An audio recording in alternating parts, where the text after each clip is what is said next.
अहमदनगर जिल्ह्यातील कोपरगाव नगर परिषदेच्या निवडणुकीला स्थगिती देत 2 डिसेंबरऐवजी 20 डिसेंबर रोजी मतदान घेण्याचा निर्णय निवडणूक आयोगाने जाहीर केला आहे. न्यायालयीन अपिलाच्या पार्श्वभूमीवर घेतलेल्या या निर्णयामुळे कोपरगावातील राजकीय वातावरण चांगलंच तापलं आहे. या निर्णयाचा निषेध नोंदवत राष्ट्रवादी काँग्रेस पार्टी अजित पवार गटतर्फे डॉक्टर बाबासाहेब आंबेडकर स्मारकाजवळ निषेध सभेचे आयोजन करण्यात आले होते. या सभेला राष्ट्रवादी काँग्रेसचे आमदार आशुतोष काळे, नगराध्यक्ष पदाचे उमेदवार ओमप्रकाश काका कोयटे तसेच सर्व प्रभागातील नगरसेवक पदाचे उमेदवार आणि कार्यकर्ते मोठ्या संख्येने उपस्थित होते. निवडणूक स्थगितीला लोकशाही प्रतिक्रियेत हस्तक्षेप ठरवत निवडणूक आयोगाकडे कठोर शब्दात नाराजी व्यक्त करण्यात आली. विरोधकांच्या अपिलामुळे निवडणुका पुढे ढकलण्यास भाग पाडल्या गेले असा आरोपही यावेळी करण्यात आला. येत्या निवडणुकीत अधिक जोमाने लढण्याचा निर्धार व्यक्त करत पक्षनेत्यांनी उपस्थित कार्यकर्त्यांमध्ये नवऊर्जा निर्माण केली आहे. सकाळी राज्य निवडणूक आयोगाने एक आदेश दिला. याला एकमेव कारण म्हणजे विरोधी पक्षाचे जे सर्व उमेदवार होते यांनी कोर्टामध्ये अपील दाखल केल्यामुळे या ठिकाणी तो आदेश आपल्याला लागू झालेला आहे. आणि म्हणून सर्व विरोधी पार्टीचा सर्व उमेदवार निषेध करतो. काकांनी सांगितल्याप्रमाणे या ठिकाणी उपस्थित असलेले राष्ट्रवादी काँग्रेस पक्षाचे सर्व नगरसेवक पदाधिकारी, सर्व बंधू आणि भगिनी, उपस्थित पत्रकार, काकाजींनी सांगितल्याप्रमाणे समोरची पार्टी एक खोडा पार्टी, प्रत्येक गोष्टीमध्ये खोडा घालायचा अशा पद्धतीची प्रवृत्ती त्यांची आहे. शहर विकासाच्या बाबतीमध्ये त्यांना कुठेही घेणं देणं नाही. करायचं लोक अडचणी राहिले पाहिजे आणि त्या अडचणींवर किंवा त्या गोष्टींवर त्या ठिकाणी कायम राजकारण करायचं अशा प्रवृत्तीचे लोक त्या ठिकाणी आहे. 5 नंबर साठवण तलाव पूर्ण होऊ नये किंवा त्या कामाला स्थगिती मिळावी म्हणून 36 तारखा त्यांनी कोर्टामध्ये लावल्या. कोट्यवधीचे रुपये खर्च करून त्या ठिकाणी एकच मागणी कर 5 नंबर साठवण तलाव थांबावा. आणि त्याच पद्धतीने कोपरगाव नगरपालिकेच्या माध्यमातून जे काही कामं शहरामध्ये मंजूर झालेली आहे यांना पहिले सभागृहामध्ये विरोधी ठराव घेऊन ते काम थांबवण्याचं काम करायचं, त्याच्यानंतर कोर्टामध्ये जायचं. आणि आज जी काही निवडणूक या ठिकाणी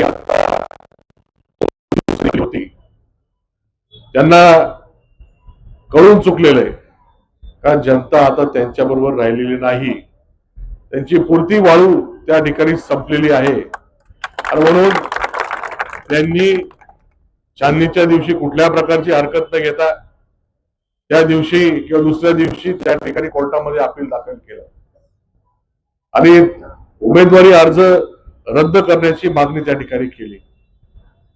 तर कोर्टाने त्यांना तिथं देखील नाकारलं आणि तो निकाल सर्व उमेदवारांच्या बाजूने त्या ठिकाणी लावला.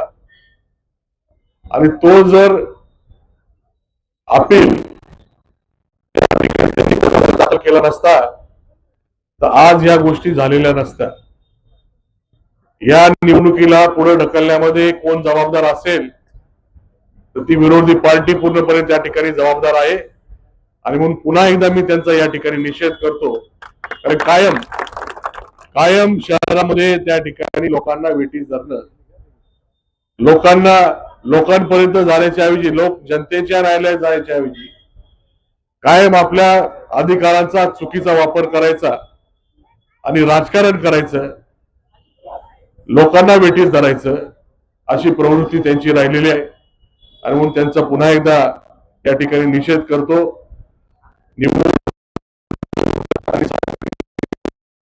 असेल परंतु आम्ही सर्वजण प्रयत्न त्या ठिकाणी करतोय का पुन्हा एकदा त्या ठिकाणी आपल्या कोपरगाव नगर परिषदेपुरती तरी ही निवडणुकीची प्रक्रिया पुढे तिकडे चालावी. आणि परवा आपला मतदानाचा दिवस आहे, त्या दिवशी मतदान घ्यावं अशा प्रकारचे प्रयत्न आमचे चालू आहे. पण जर यदाकदाचित आज जर तो निकाल झाला नाही तर जो काही प्रोग्राम पुढचा लागलेला आहे त्या पद्धतीने निवडणुका होतील.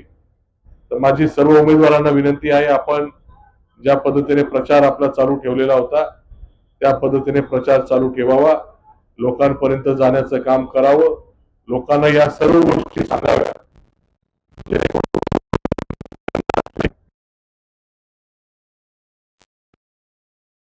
आदेश त्या ठिकाणी निवडणूक निर्णय अधिकारी किंवा निवडणूक आयोगाने त्या ठिकाणी दिलेला आहे. याला कारण कोण आहे हे देखील लोकांना त्या ठिकाणी समजलं पाहिजे. आणि म्हणून आपण त्या ठिकाणी प्रचार चालू ठेवावा एवढी विनंती सर्वांना करेल. आणि काही जरी झालं तर राष्ट्रवादी काँग्रेस पार्टीचा गुलाल या नगर परिषदेवर या ठिकाणी राहणारच आहे. यात कुठली शंका माझ्या मनामध्ये नाही. जनतेने ते ठरवलेलं आहे आणि निश्चितपणाने निकाल कधी लागू, आपला विजय निश्चित आहे. या ध्येयाप्रमाणे आपण त्या ठिकाणी प्रचाराचं काम चालू ठेवावं एवढी विनंती करतो.